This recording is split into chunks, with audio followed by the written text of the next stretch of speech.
تم يعني بعث هذا التقرير يعني مسودة التقرير السيد المندوب العام ديال إدارة السجون يعني وبدا الملاحظة ديالو حنا كل ما جاء التقرير تنأكدوه يعني 100%. السلام عليكم. المقر الجديد ديال الحكم في مراكش شنو يمكن بالنسبة لي يعني كل مقر ديال هنا يعني 13 لجنة جهوية وتنعتبر أن كل مقر ديال اللجنة الجهوية خصو يصبح دار لحقوق الإنسان، دار اللي تسمح لكل مواطن انه يشتكي ويلقى واحد الاليه ديال الانتصاف من جهه ثانيه اليه ديال التدريب على ثقافه حقوق الانسان. يعني خلال هذه الاسابيع المقبله غيكون انطلاق للجان الجهويه الارضيه المواطنه على التربيه على حقوق الانسان، وكذلك اليه يعني لتقويه المجتمع المدني والوساطه بين المجتمع والدوله. تنظن كلكم متذكرين يعني التصريح اللي قام به السي خوان منداس بعد الزياره ديالو اللي يعني اكد فيه بان المجلس الوطني لحقوق الانسان واللجان الجهويه ديالو يعني مجلس مستقل ذا مصداقيه، وطالب يعني الحكومه بتطبيق يعني التوصيات ديالو بحسن نيه. اذا تنعتبر بان هذه الاليات الجهويه الان اللي هي فريده من نوعها في العالم، كاين جوج دول في العالم اللي عندهم هذه الاليات يعني المكسيك والفلبين، ويعني وبينت بانه يعني المشاركه ديالها في التحقيق على امراض المستشفيات الامراض العقليه ولا على السجون، يعني بانها يعني الان تشتغل يعني بتفاني بدقه مهنيه. وكذلك الان راه بدات التحقيق الثالث على مراكز حمايه الطفوله اللي غيصدر بعد اسابيع، واللي مشاركه فيه وفي هذه المره يعني اللجان الجهويه بالاساس هي اللي قايمه بهذا التحقيق. يعني ضروري انه يعني هذه اللجان الجهويه تلعب بالنسبه لي دور اساسي في يعني نشر ثقافه حقوق الانسان على المستوى يعني في المنظومه التعليميه كهدف استراتيجي اولي في 7 مليون ديال الشباب المغربي والاطفال المغاربه في المنظومه التعليميه، ولكن في كل الاوساط يعني المجتمع. شكرا. جلالة الملك السيده فاطمه الزهراء رئيسه المجلس البلدي لمراكش، السيدات والسادة العملاء، السيدات والسادة رؤساء اللجان الجهوية، السيدات والسادة أعضاء اللجنة الجهوية، وكذلك أعضاء المجتمع المدني. اسمحوا لي بما أن لاحظت أن هنالك حضور مختلط أن أتكلم بالفرنسية، يعني أظن الضيافة عندها كذلك شروط.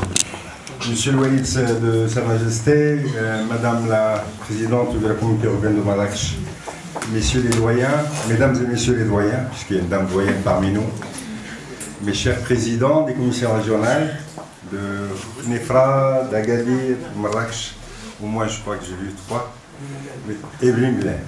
Mesdames et Messieurs les membres de la commission régionale, Mesdames et Messieurs les représentants des médias et Mesdames et Messieurs les représentants de la société civile de la région.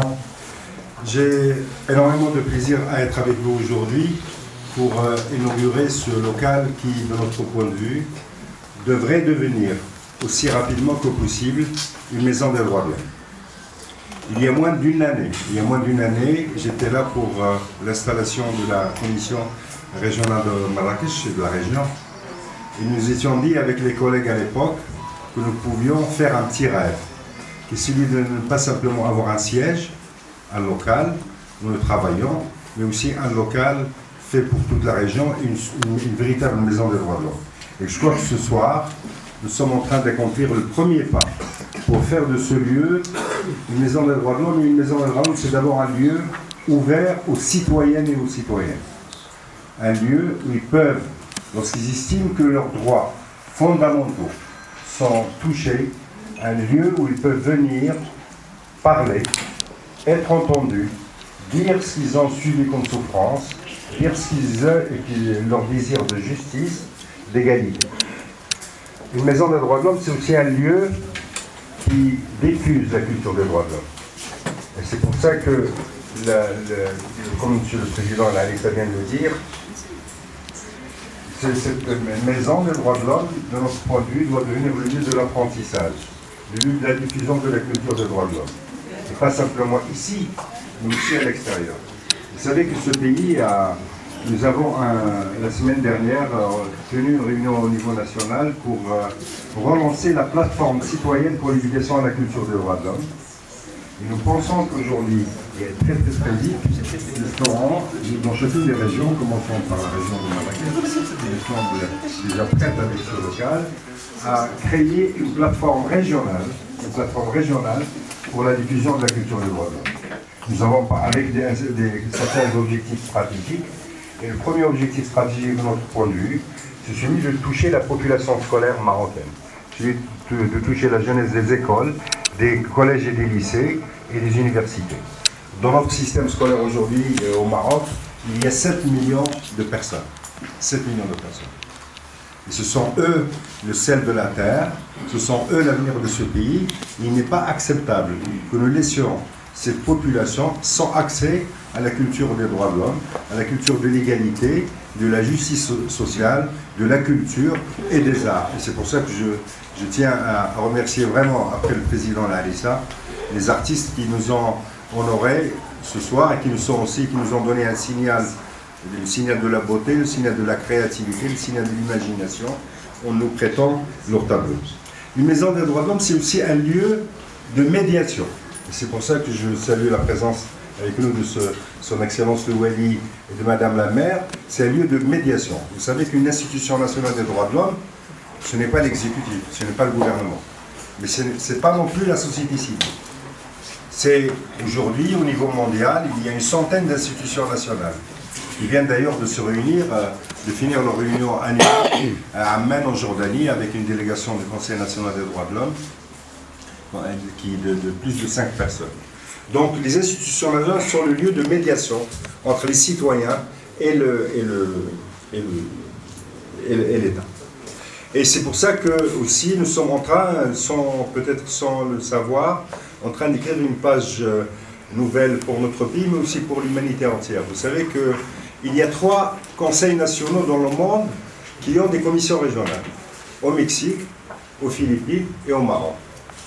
Et donc nous sommes d'une certaine manière, il y a des institutions, comme je vous disais, il y a aujourd'hui une centaine d'institutions nationales des droits de l'homme, et le Conseil des droits de l'homme de Genève impose à tous les États de faire, aujourd'hui il leur impose de faire une institution nationale. Nous sommes au Maroc, nous l'avons fait avant que personne ne nous l'ait imposé, et nous avons fait ces commissions régionales qui commencent, et si vous me permettez, je citerai M. Juan Mendes, vous savez, qui a parlé du Conseil national il n'y a pas longtemps et de ces commissions régionales, et qui a dit, et c'est d'un mot pour vous présenter à quelqu'un comme Juan Mendes, je disais à mes amis, c'est le Marham Driss Meskri et Abdeltef Mennouni rassemblés dans un seul homme. Et c'est sur Juan Mendes qui est venu ici, qui est le rapporteur spécial de la torture, qui est venu ici, qui est à l'invitation du gouvernement marocain, et qui en partant, dans sa déclaration, après avoir vu les commissions régionales de l'Aïoun et de Casablanca, après avoir rencontré les présidents de Tantan et de Dakhla, a dit textuellement « Le Conseil national des droits de l'homme et ses commissions régionales sont un organisme indépendant, d'une haute crédibilité morale. Ces rapports sont précis, incontestables, et ces recommandations doivent être suivies et mises en œuvre par les autorités de bonne foi. » Larissa vient de parler de ce que nous avons fait ces derniers mois, et notre conception du travail, c'est effectivement d'être à côté de toutes les victimes. D'être en permanence à côté de toutes les victimes, d'être à côté des groupes vulnérables, de ceux qui n'ont pas de voix. Et de notre rôle, c'est d'être le porte-parole, le relais des sans-voix, des sans-pouvoir, des groupes vulnérables, des femmes de ce pays, des enfants de ce pays, de ceux qui aspirent à l'égalité et à la justice. Lorsque nous avons sorti notre rapport sur les hôpitaux psychiatriques, M. le ministre Wardi a réagi immédiatement en disant, que le constat était juste et qu'il allait mettre en œuvre ses recommandations. Malgré quelques protestations, M. le délégué général de l'administration pénitentiaire a reconnu aussi que ce rapport, malgré quelques protestations que vous avez pu voir hier sur les écrans, puisqu'il a eu ce rapport, je rappelle simplement qu'il a eu ce rapport, le draft, le projet de ce rapport, il l'a eu avant sa publication. Nous lui avons soumis pour qu'il nous soumette ses corrections éventuelles.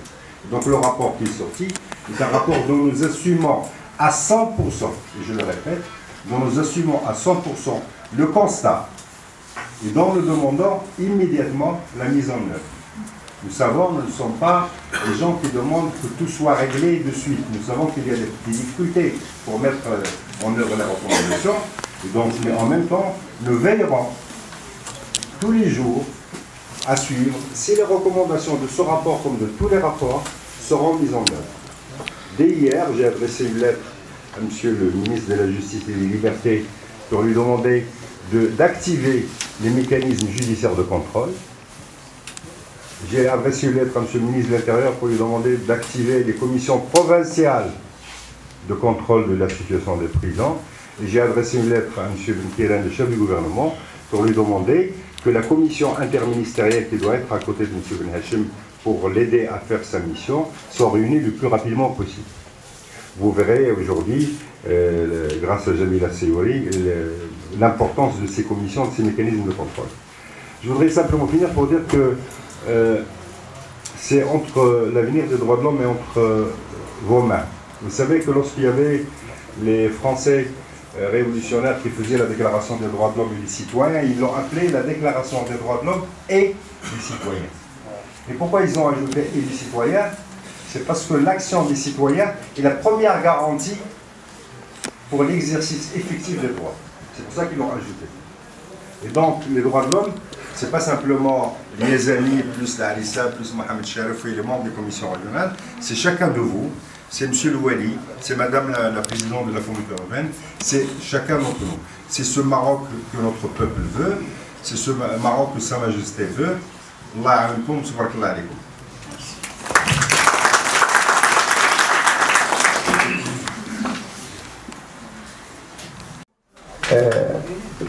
المسألة ديال الاكتظاظ فكاين أكثر من 90 و 95% ديال المعتقلين اللي فيهم مراكش كلهم احتياطيين.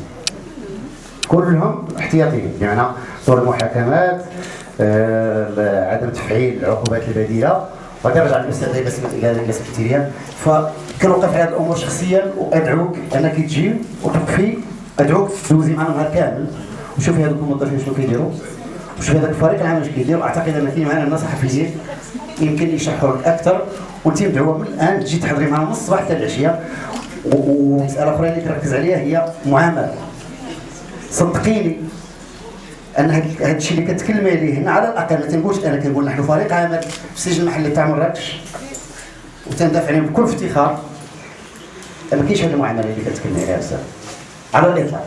نعامل الناس يعني باحترام وبتقدير، وكنشدوا بيديهم وكنحاولوا نشرحوا لهم مجموعه ديال الاشياء، رغم هذا الشيء كيكلفنا حوالي هذاك المرفق تاع الزياره تيكلفنا اكثر من 45 موظف، وكنبداو من 7 الصباح ما كنسالي حتى 5 6 العشيه. اكثر من هذا كاينين مبادرات اللي دازت في نهار ديال العيد، ربما الناس عقبوا راهم.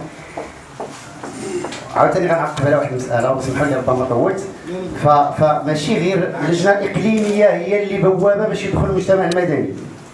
فالنهار ديال عيد الاضحى الاخير، في الوقت اللي كنا كنتظروا من المجتمع المدني يجي ساند هذوك السجناء، دخلنا العائلات تغداو مع ولادهم داخل المؤسسات السجنيه وشافوا كيفاش ولادهم تغداو وكيفاش كيدوزوا سميتو. فكاين بعض الامور صحيح يمكن تكون بعض الهفوات، صحيح تكون بعض التجاوزات من بعض الموظفين، ولكن كتكون فرضيه، ولكن هذه ما خصهاش تعمل. وشكرا. شكرا. الاستاذ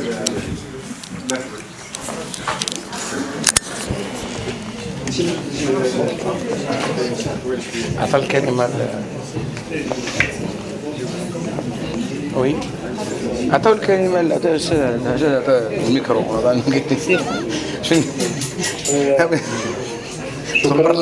دوري أهنئ اللجنة الجهوية لحقوق الإنسان بمراكش على هذا القضاء الجميل.